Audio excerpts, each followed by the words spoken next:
on se retrouve aujourd'hui pour l'épisode 7 qui va être sur l'énergie. Comme vous savez, le podcast Les Jolies est pour moi une sorte de thérapie en m'adressant à ma communauté sur divers sujets autant professionnels que personnels. Je souhaite vous faire entrer dans mon univers d'entrepreneur du domaine de la beauté, vous faire découvrir davantage mon intensité sans filtre et sans tabou. Cette tribune me permet de m'exprimer sur diverses sphères que j'aime, telles la spiritualité, le développement personnel, la famille, mon salon, mon équipe et certaines opinions impopulaires. Bref, ma perception sur la vie. Donc, comme je disais aujourd'hui, on va parler, en fait, on est dans l'épisode 7, on va parler d'énergie. Donc, un petit côté un petit peu plus spirituel que j'ai démontré un peu plus à travers la saison 1, je dirais, versus cette saison-ci. Mais je trouvais ça important avec ce que j'ai vécu dans les derniers mois et même depuis 2 ans, je vous dirais. Fait qu'aujourd'hui, je vais te parler comme si j'étais ta meilleure amie et je vais te parler d'énergie. Donc, premièrement, puis comme je disais, c'est une opinion impopulaire. Je sais qu'il y en a qui ne croient pas beaucoup à tout ce qui est spiritualité. Moi, c'est une certaine pratique que j'aime mettre dans ma routine de bien-être qui m'aide beaucoup, que ce soit pour traverser des deuils, des peines d'amour, des épreuves ou des semaines qui sont juste plus longues, tout simplement. Donc, premièrement, vous devez comprendre que tout est énergie dans la vie, puis c'est là que ça prend un sens. À un moment donné, j'ai compris ça en lisant un livre, je me rappelle plus trop lequel, mais j'ai compris que l'énergie, autant que c'est pas quelque chose qu'on voit, mais c'est quelque chose qu'on ressent beaucoup, puis une fois que tu as compris ça, ben ça peut changer vraiment, vraiment beaucoup de choses, autant à ta perception de la vie que je pense dans tout ce qui est interaction, réussite, échec, bref, tout ce qui englobe la vie les êtres humains. Donc, premièrement, toute rencontre, tout échange entre humains implique un échange énergétique. Fait que chaque personne, selon moi, a une énergie, qu'elle soit bonne ou mauvaise. Aussi, une énergie, il y a une certaine vibration là-dedans. On appelle ça des énergies vibratoires. Fait que ça se peut, des fois, on entend, ou vous avez déjà entendu ou lu qu'il y a un flux énergétique. Fait que, exemple, des fois, mettons, tu peux te lever un matin et être un petit peu plus boubou, être un petit peu plus maussade, ben là, ton énergie va être vraiment plus basse. Fait que, autant que des fois, tu peux te lever et tu fais « Ah, tu sais, c'est une bonne journée, j'ai bien dormi, j'ai des bonnes nouvelles ce matin. » Fait que là, ton énergie va être plus haute en vibration. Puis moi, avant de un peu comprendre et m'éduquer et lire beaucoup là-dessus, ben j'avais de la misère à cerner un peu comment réaligner tout ça. Puis c'est vraiment dire « OK, c'est vraiment tout ce qui est attrait à l'énergie va tout définir toute ta journée. » Parce que moi, j'étais vraiment une personne qui était... si je me levais du pied gauche, comme on dit, ben je commençais ma journée du pied gauche. Là, d'aussi loin que je me souvienne, c'est vraiment depuis 3 ans que j'ai recommencé à pratiquer tout ce qui était un peu plus routine matinale. Fait que en fonction de ça, ben j'ai réussi vraiment, exemple, quand je me lève du pied gauche, ben j'arrive à trouver certaines alternatives, certains moyens pour comme me réaligner. Puis ça fait tout changer, autant ma perception de ma journée ou, tu sais, diminuer l'anxiété, diminuer les peines ou quoi que ce soit. Donc, comme je le disais, quand on revient à nos moutons pour le premier point que je disais, chaque humain est vibratoire. Puis une énergie, c'est pas parce que toi, tu es en bonne énergie que l'autre va l'être aussi ou quoi que ce soit. Encore moins que c'est un sujet un peu plus tabou, que c'est pas tout le monde qui croit, puis c'est bien correct, là. C'est comme n'importe, que ce soit la religion ou les croyances, on peut pas, pas que c'est pas discutable, mais je pense que les gens qui sont pas ouverts à ça, ça leur appartient, tandis que d'autres qui sont ouverts à ça puis qui sont enclins de voir les positifs de ça, ben ils peuvent vraiment s'épanouir puis manifester vraiment tout ce qu'ils veulent. Fait dans le fond, puis je veux que vous soyez consciente qu'il y a aussi une rencontre peut vous dynamiser, puis au contraire, elle peut vous mettre dans un état vraiment inconfortable puis difficile à identifier. Des fois, j'entends souvent, puis moi, c'est sûr que je suis dans le public, je suis dans le service au détail beaucoup. Fait des fois, il y a beaucoup, beaucoup d'énergie qui peut circuler au salon. Puis des fois, on disait, hein, tu sais, c'est donc bien lourd, ou une autre journée, hein, c'est donc bien énergétique. Fait des fois, on se demandait comment ça pouvait être autant paradoxal, puis autant dire en une fraction de seconde, ça pouvait changer. Mais tu sais, une énergie peut se coller aux autres. T'sais, je vais vous donner un exemple au salon. Moi, les filles, on est vraiment très, très, très, très connectés. Fait que si, exemple, mettons, moi, je me levais du pied gauche, puis que je le disais pas, ou je le mentionnais pas, ou je changeais juste pas mon énergie ou mon humeur, ben je pouvais arriver au salon, puis que ça se propageait un peu comme une pomme pourrite, puis que là, pas que tout le monde devenait boubou, mais que c'était plus lourd, puis que c'était moins dynamique, puis c'était plus sombre, je dirais. Fait que faut vraiment faire attention à comment qu'on traite notre énergie, puis comment aussi on fait en sorte de la modifier. Puis là, quand je parle de modifier, c'est un peu par rapport à ma routine du matin que je parlais tantôt. Ben les trucs que j'ai découverts depuis quelques années, c'est vraiment sécréter de la dopamine naturelle. Fait que, tu sais, que ce soit aller marcher un 20 minutes, un 30 minutes, faire une activité physique, ça aide beaucoup, beaucoup à avoir une bonne énergie. Ensuite de ça, Puis là, je parle aussi d'énergie, mais ça frôle un petit peu tout ce qui est de l'anxiété, tout ce qui est attrait au TDAH. Quand on a moi, j'ai été diagnostiquée mon TDAH à 28 ans. Fait que j'ai été comme une bonne partie de ma vie à trouver un petit peu mon cerveau foqué, puis pas trop comprendre ce qu'il en était, puis comment j'allais gérer tout ça. Fait que tout ce qui est attrait à des to-do list, là, des listes de choses à faire, ben ça peut vraiment aider à changer nos énergies aussi en fonction de voir une chose à la fois. Fait que ça crée beaucoup moins d'anxiété. On sécrète moins de cortisol. Puis là, j'ai l'air un peu scientifique, mais c'est vraiment des choses qui font en sorte que ça fait vraiment une différence à tout. Puis moi, c'est mes médecins qui m'ont dit ça, c'est ma thérapeute qui m'a dit ça aussi, que il y a des études par rapport à tout ça. Fait que dans le fond, c'est ça. Comme je disais, essayer d'avoir une routine matinale le plus simple, mais chaque humain trouve ses affaires, ses trucs qu'il aime. Il y en a qui peuvent, comme je disais, vouloir aller marcher. Il y en a d'autres que ça va être prendre un moment pour la lecture. Il y en a d'autres, ça va être faire du casse-tête. Puis aussi, je pense que là, on parlait de routine matinale, mais aussi une routine du soir qui est importante, je pense, pour recentraliser notre énergie. Parce que, moi, exemple, le soir, ce que j'aime beaucoup, beaucoup faire, c'est ce qui est casse-tête. Ça, j'avais jamais fait du casse-tête. J'avais jamais fait. D'aussi loin que je me rappelle, je pense, dans mon adolescence, je fais du casse-tête, mais dernièrement, depuis 6 mois, je fais du casse-tête le soir, ça me dépose, ma dopamine que je sécrétais toute la journée, là, elle se relaxe tranquillement. Coloriage aussi, pour moi, c'est un moyen de me vider l'esprit, puis c'est pas amener pas amener lors que je me couche, tout ce qui est un peu plus mon hamster, comme on dit. Fait que coloriage, casse-tête, moi, c'est des choses qui m'aident vraiment. Là, je vais parler parce que j'ai eu l'autorisation, mais Justine, je le sais qu'elle, mettons, son truc à elle, c'est vraiment se déposer avec une tisane, faire de la zoothérapie avec ses animaux. Fait que, ça peut être dans la chose la plus futile que vous allez repuiser votre énergie, que ça soit pour recharger les batteries ou mettre juste la switch off en bon québécois, là. C'est vraiment, vraiment important. Fait que, comme je vous dis, premier conseil, avoir une routine matinale et une routine de soir. Puis pourquoi je dis une routine de soir, c'est parce que au fil du temps, là, je parle pour moi, mais je suis au salon, mais que tu côtoies du monde dans la longueur de journée, que tu travailles dans une banque, que tu travailles dans une garderie, que tu sois professeur, peu importe, on côtoie pas des centaines de personnes, en tout cas plusieurs personnes au cours d'une journée. Fait qu'il y a certaines personnes qui vont nous électriser, qui vont nous donner un certain pushing, puis on se fait comme, mon Dieu, je me sens donc bien ou je me sens donc énergisée, puis tandis que d'autres, c'est vraiment des vampires énergétiques. On va revenir à ce sujet-là, des vampires énergétiques, parce que ça, j'en ai long à dire là-dessus. Mais pour revenir à ce que des personnes qui nous électrisent, ça va vraiment être une forme de bonté, puis ça va être vraiment accentuer votre force vitale que vous comprendrez peut-être pas tout de suite, mais vous allez vous dire, OK, je me sens vraiment mieux aujourd'hui parce que j'ai rencontré telle personne. Moi, je pense à une cliente vite, là, que je sais à chaque fois qu'elle vient aux 2 semaines. Pas que je prends plus mon temps pour faire ses cils, mais je sais tout ce qu'elle me dit, ça me gorge de positivité puis de bonté, que je le sais qu'une fois que je l'ai vue, je me sens vraiment bien, puis je le dis pas trop fort, mais je le dis aux filles que c'est ma cliente préférée. Je la nommerai pas, là, mais c'est ça.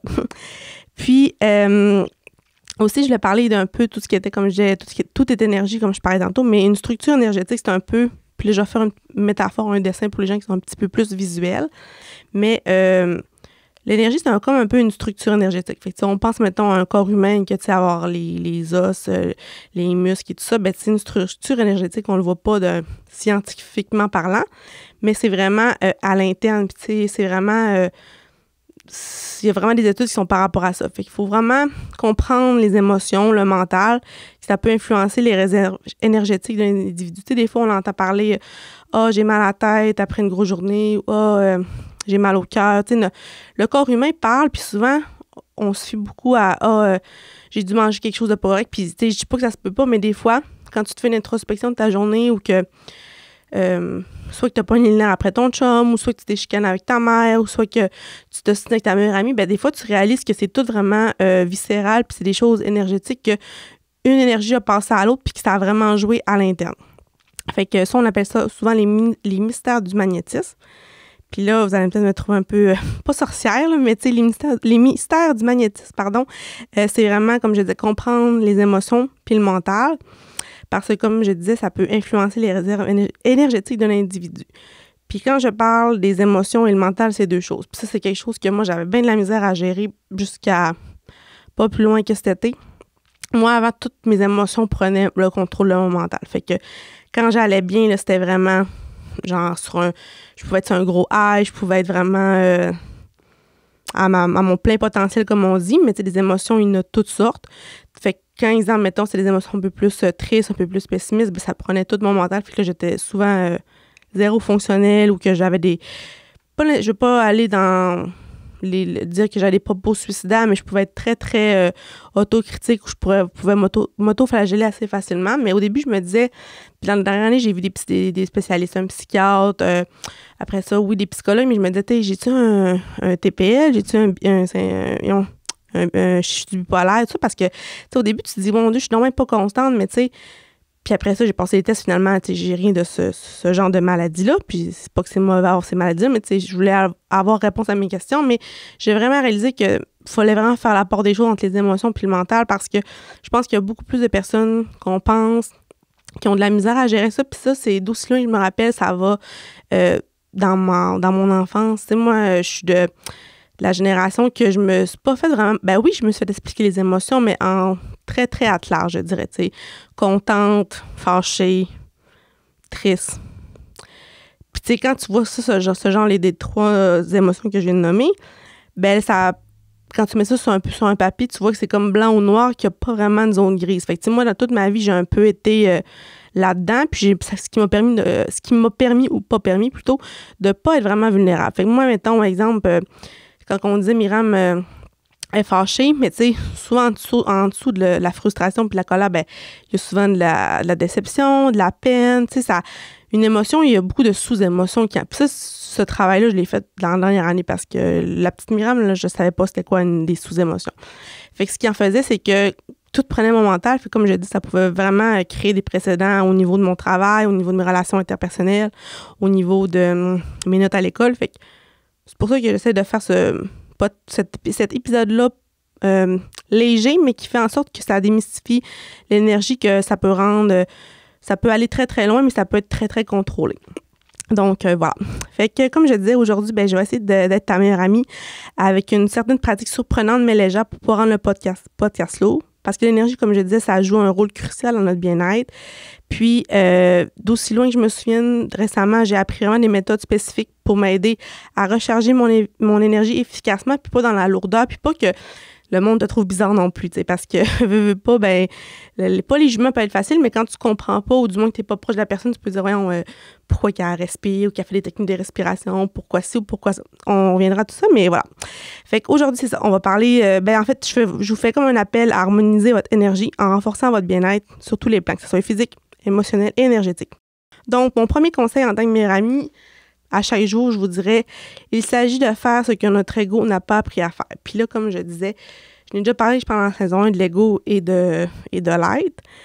Mais l'ego, c'est comme un peu métaphoriquement notre petit démon, ou du moins notre orgueil, tout ce qui est un peu plus des fois en négation, mais que l'ego, il y a beaucoup de bienfaits à avoir. Ben, en fait, chaque humain a un ego, mais il faut juste savoir bien l'apprivoiser. Fait dans le fond, notre ego, ce qu'il n'a pas appris à faire, c'est le lâcher prise, faire confiance à ses sens, ses ressentis, à ses rêves, à sa petite voix, comme on dit. Puis c'est sûr que, tu sais, on est beaucoup les humains dans une société de beaucoup de cartésiens, dans le sens que se fier à ce que les autres vont dire, l'opinion des autres, puis on est pas mal toutes pareilles, mais il faut vraiment apprendre à se faire confiance. Puis tu sais, notre petite voix intérieure, on a toute une, puis des fois, elle nous parle, puis elle nous envoie des petits signes, mais tu fais « Ah, je l'écouterai pas parce que telle chose, ou je ferai pas ça pour X, Y raison. » Mais tu sais, la petite voix, elle se trompe vraiment rarement. Fait qu'au quotidien, il faut faire attention à votre énergie, puis à ce que vous ressentez en général, puis sachez prendre un pas de recul par rapport à quand vous vivez une émotion, que ce soit une belle émotion, une moins belle émotion, ben sachez prendre un pas de recul avant que votre mental embarque, puis que, moi je l'appelle mon crosseur, mon ego, là, c'est que c'est vraiment facile de quand que tu tombes dans une émotion plus négative, ben là que tu ne sais plus qu'à prendre des décisions ou des bonnes décisions, puis là, ton mental, il va plus clair. Fait que faites attention à ça. Puis aussi, je voudrais vous faire prendre conscience que essayez d'être le plus possible dans le moment présent. Là, ça a l'air bien cucu puis bien quétaine de dire ça, mais le moment présent, c'est pas quelque chose qu'on est habitué de faire dans la société qu'on est. On est beaucoup dans métro, boulot, dodo, comme je dis souvent. On est dans la surconsommation, dans le vite, dans la performance et tout ça. Fait que apprenez à vous déposer puis à prendre le temps de de vous, avant de rentrer dans une autre tâche quotidienne ou un autre meeting ou une autre rencontre, mais prenez le temps de vous redéposer. Puis moi, ce que j'ai découvert à travers la dernière année, c'est que, mettons exemple, je ne sais pas, j'apprenais une mauvaise nouvelle ou quelque chose que c'était hors de ma to-do list puis que ça me crée beaucoup de stress, bien là, je prenais le temps de faire des techniques de respiration que j'ai vues sur YouTube, là, que ma psychologue m'avait parlé. Mais tu sais, que je me prends un moment, soit que j'allais dans ma salle, dans mon bureau, puis que je faisais ça, puis ça me prenait vraiment le temps de comme me ramener au moment présent. Parce que, tu sais, c'est bien facile de se dire, OK, oui, ça a l'air donc bien facile, mais c'est vraiment se mettre des moments. Puis là, tu sais, je dis que quand il vous arrive quelque chose, mais tu sais, moi, bien souvent, après, sur l'heure du dîner au salon, les filles, ils ne savent pas tout le temps, mais je prends un moment avec moi-même. Tu sais, des fois, je m'en fais une commission, mais dans mon auto, je fais des petites techniques de respiration ou du moins, j'écoute quelque chose de méditation qui va durer. Tu sais, sur YouTube, on peut trouver de tout, là, des méditations qui durent entre 3 à 5 minutes, qui ne se prendront pas ton l'heure de dîner, mais qui vont juste faire en sorte que tu vas être prête à accueillir ton après-midi, qu'elle soit positive ou pas, que tu ailles apprendre des mauvaises choses, des moins bonnes choses, que tu aies un meeting que tu redoutes ou bien que je pousse la réflexion, mais prendre le temps de vraiment vous ramener. Puis comme je dis des fois, je sais qu'il y en a qui peuvent se permettre d'aller marcher sur l'heure du dîner ou de lire. C'est vraiment se couper de la performance de la journée que t'es. Donc, c'est ça. Fait comme je dis, la première étape, c'est vraiment de prendre conscience que tout est énergie. Puis, ensuite de ça, je dirais, en tant que meilleur ami, arrêtons de consommer ce qui nous fait du mal. Fait pourquoi je vous dis ça, c'est que, dans le fond, pour les gens qui sont visuels comme je le suis, bien, imaginez-vous un jardin, OK? Puis dans le fond, notre cercle énergétique, c'est vraiment un jardin. Puis un jardin, souvent, ça englobe tout ce qui est entourage, travail, hobby, passion, tâches. Tu sais, c'est très à large, mais ce que j'ai lu dans un livre dernièrement, c'est que c'est important de désherber notre jardin. Puis là, des fois, vous allez me dire, désherber, ça veut dire quoi? Bien, c'est comme du vrai jardinage. C'est important d'enlever les mauvaises herbes. C'est important d'en faire du ménage. Puis souvent, là, tantôt, je parlais de vampire énergétique, mais tu sais, on s'accroche beaucoup à tout ce qui est nostalgie, à tout ce qui est lien de sang, tout ce qui est un peu de l'acquis. Puis je veux pas dire de couper les liens avec ta soeur, avec ta mère ou avec ta collègue ou ta meilleure amie. Je fais juste te dire que si quelqu'un te fait sentir moindre ou si quelqu'un te fait sentir tout le temps un peu à te remettre en question, te faire sentir un peu tout le temps moins bon de ce que tu penses pas être, puis t'as pas à imposer des gens dans ta vie qui te font sentir moins de ce que tu devrais être. Parce que ça nuit vraiment. Puis c'est pour ça que je veux en venir au vampire énergétique. C'est par rapport à un vampire énergétique, ça a l'air un peu cucu le mot, mais c'est vraiment un vrai terme là, qu'on voit beaucoup dans les livres de psychologie, tout ça. Ben, des vampires énergétiques, c'est des personnes un peu, puis là, des fois, le monde va dire que c'est un style de pervers narcissique ou une perverse narcissique, mais je suis pas prête à dire ça nécessairement parce qu'un vampire énergétique, des fois, on peut tout l'être sans s'en rendre compte, mais en prenant conscience que ça existe puis qu'on peut être porté à avoir ce genre de comportement-là, ben ça peut faire en sorte que tu peux être un peu toxique pour la personne, tu peux être un peu... tu la draines. Puis là, je suis sûre qu'en m'écoutant, juste moi, en parlant, je pense à certaines personnes que j'ai pu avoir dans ma vie qui m'ont drainé vers le bas, puis j'ai pu drainer des gens aussi vers le bas. Tu sais, je le sais, j'ai déjà été un vampire énergétique pour des personnes parce que des fois, comme je disais, sans s'en rendre compte, puis on n'est pas porté à s'en rendre compte parce que c'est pas un terme que, justement, souvent on entend pervers narcissique, puis on fait « Ouais, mais là, je suis pas un perverse ou une perverse narcissique. » Mais tu sais, un vampire énergétique, ça va, puis ça vient. Mais c'est sûr, c'est souvent les personnes qui sont très dans le négatif, qui vont être toujours le verre à moitié plein, qui vont toujours comme je dis, être pessimistes tout le temps, se dénigrer.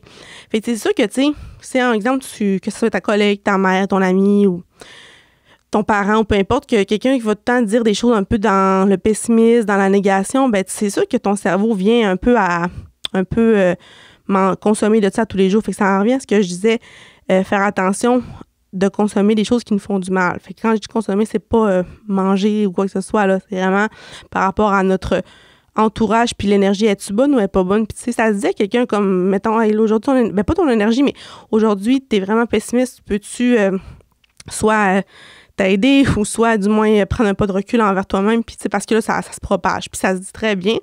Fait que c'est ça. Fait que tu sais, soyez consciente que les vampires énergétiques, ça existe. Puis c'est pas négatif, c'est juste qu'il faut être consciente de ce mot-là, puis on peut l'aider, on peut pas l'aider, mais on peut être... c'est une situation qui peut être précaire, puis on peut tomber là-dedans facilement, parce que, tu sais, je suis sûre qu'en écoutant le balado, vous vous dites « je pense à un tel », comme je disais.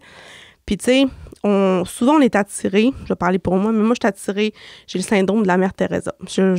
Les gens qui ne savent pas c'est quoi, ça, c'est le syndrome de vouloir sauver tout le monde. Moi, je pense que je suis née avec ça, ou du moins, je l'ai développé assez rapidement. Puis là, je dis pas que c'est un syndrome médical, mais je veux dire que c'est vraiment un syndrome psychologique qu'on voit souvent chez la femme battue ou chez les gens qui vivent des choses pas évidentes. Tu sais, comme moi, j'ai vécu la grosse violence conjugale à 20 ans, là, 10 ans. J'ai déjà parlé d'un peu d'épisode de la saison 1. Fait que le syndrome de mère Teresa, ben ça vient que je veux tout le temps sauver les gens, je veux tout le temps aider les gens. Fait que moi, je suis vraiment attirée vers des vampires énergétiques, que ça soit amical, amoureux ou bien j'engage quelqu'un, un nouvel employé, puis le moindrement de la misère, ben je veux la sauver. Puis des fois, je m'oublie là-dedans, puis ça me tire vers le bas. Fait que c'est pour ça que ce mot-là, c'est vraiment un mot que j'ai appris à dealer avec, mais que je suis plus, comment je dirais, je suis plus portée à faire attention aux, tu sais, on appelle souvent les drapeaux rouges, ben les drapeaux verts, red flag, mais tu sais, soyez consciente que c'est pas, la personne n'est pas mauvaise en soi, c'est juste que des fois, elle n'est pas disposée à être à son plein potentiel, fait qu'elle va juste vous tirer vers le bas. Mais tu sais, en vous tirant vers le bas, ben c'est vous qui allez en perdre beaucoup d'énergie d'un, qui va vous amener dans des situations que vous ne voulez pas être ou que vous ne voulez plus être.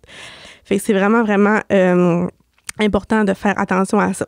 Ensuite de ça, ce que je disais par rapport à désherber ton jardin, ben une fois que tu as désherbé ton jardin puis tu as fait du ménage, tu as enlevé des personnes ou tu as enlevé des tâches ou des trucs qui te créent du mal, comme on dit, ben tu sais, c'est pas parce que, d'exemple, tu changes un peu de vie ou tu changes de travail, tu changes de relation que tu peux pas planter des belles nouvelles graines, comme je dis. Fait que c'est normal qu'exemple, tu t'es séparé ou quoi que ce soit, ou ton emploi, tu l'aimais plus vraiment, tu t'es trouvé un nouvel emploi, ben faut pas se sentir mal de mettre des nouvelles plantations puis que ça fleurisse autrement, parce que c'est ça, la vie, tu sais.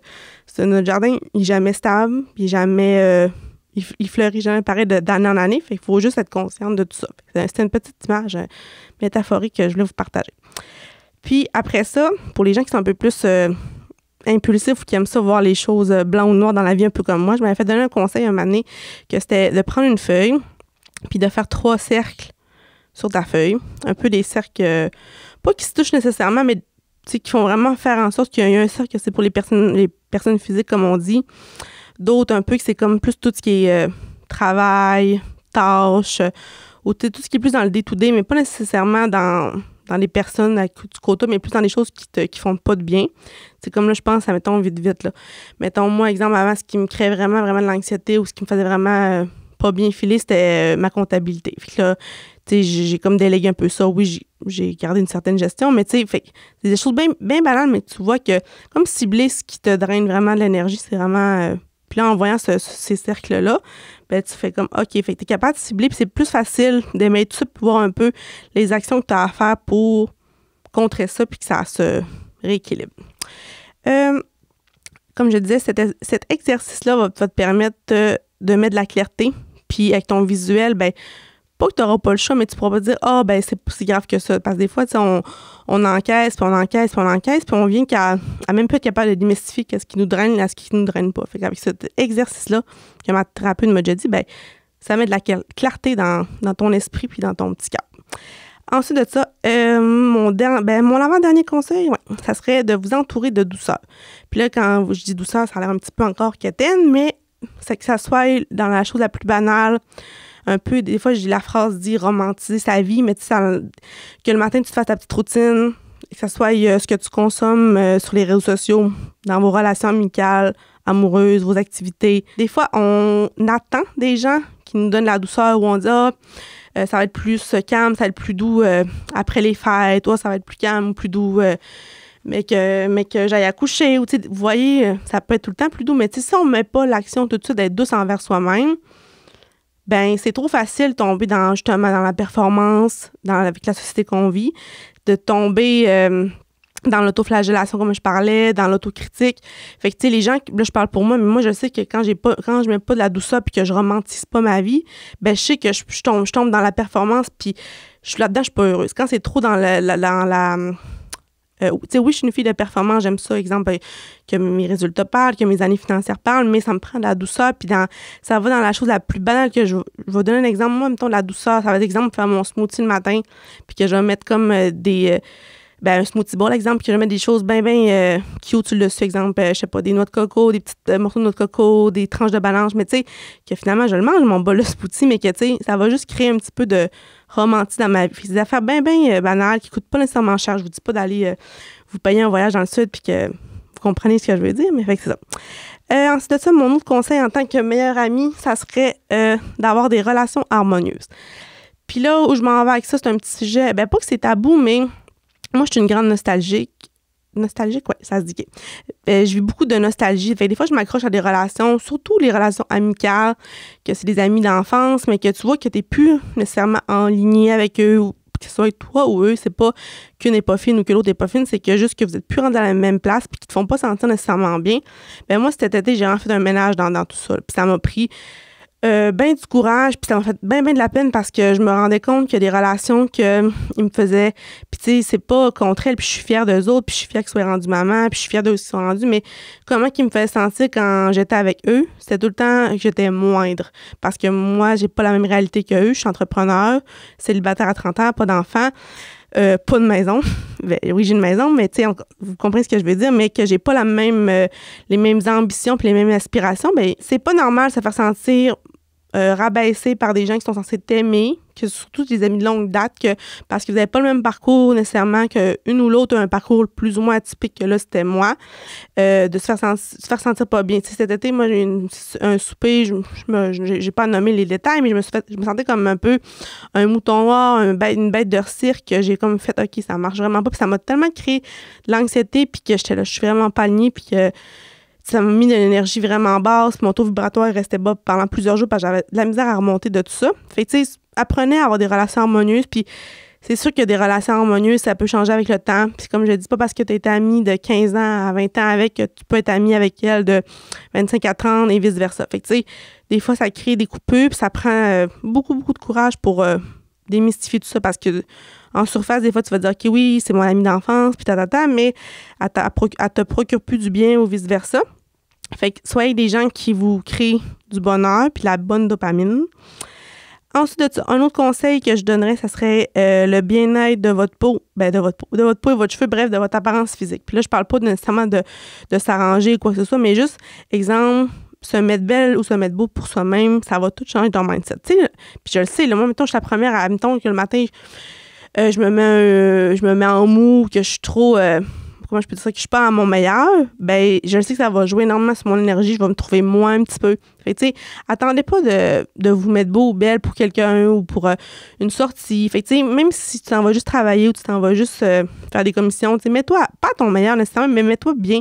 Mets-toi comme tu veux te sentir bien. Puis il y en a que ça va être à se maquiller, à se frisser des cheveux, il y en a d'autres que ça va être juste se mettre un beau gilet ou se mettre leur nouveau manteau. Fait que, tu sais, c'est très unique à chaque personne, mais c'est important de se mettre beau ou belle le matin pour soi-même. Ensuite, un autre conseil que je vous donnerais pour avoir une bonne énergie, ça serait de sortir de notre zone de confort et de faire des nouvelles activités. Puis là, je suis un petit peu imposteur en disant ça parce que moi, l'année passée, j'ai tombé dans une zone de confort que j'avais peur de sortir, je sortais pas beaucoup, j'avais même peur d'aller à l'épicerie tout seul. Peur. Je faisais de l'anxiété sociale, fait que moi, à l'épicerie, là, c'était vraiment challengeant. Fait que là, cette année, je suis plus dans l'essai-erreur, puis je fais des nouvelles activités, je fais des choses que j'ai jamais faites, puis je me dis, ça me procure une certaine dopamine que je fais comme je suis capable et je me prouve à moi-même plein de nouvelles choses que tu dis j'aurais pas fait ça à 25 ans, j'aurais pas fait ça à 20 ans, mais que là à 30 ans, tu sais, nouvellement célibataire, tu fais comme tu sais, je suis capable de faire ça, puis tu te redécouvres sur un autre ère, une autre sphère, puis ça fait du bien à l'estime, au mental, puis au physique. Puis ensuite de ça, mon dernier conseil en tant que meilleur ami que je te dirais pour l'énergie, ça serait vraiment de te créer, là je vais faire une parenthèse, mais tu sais, une santé mentale, une santé physique, ça prend des bonnes fondations. C'est comme une maison que tu construis. Si ta fondation puis le brut de ta maison n'est pas solide, t'as bien beau monter tes murs puis t'as bien beau avoir les plus belles décorations puis la plus belle cuisine, si c'est pas solide, ça va tout s'écrouler d'une manière ou d'une autre, que ce soit dans 5 ans, dans 10 ans ou dans 20 ans.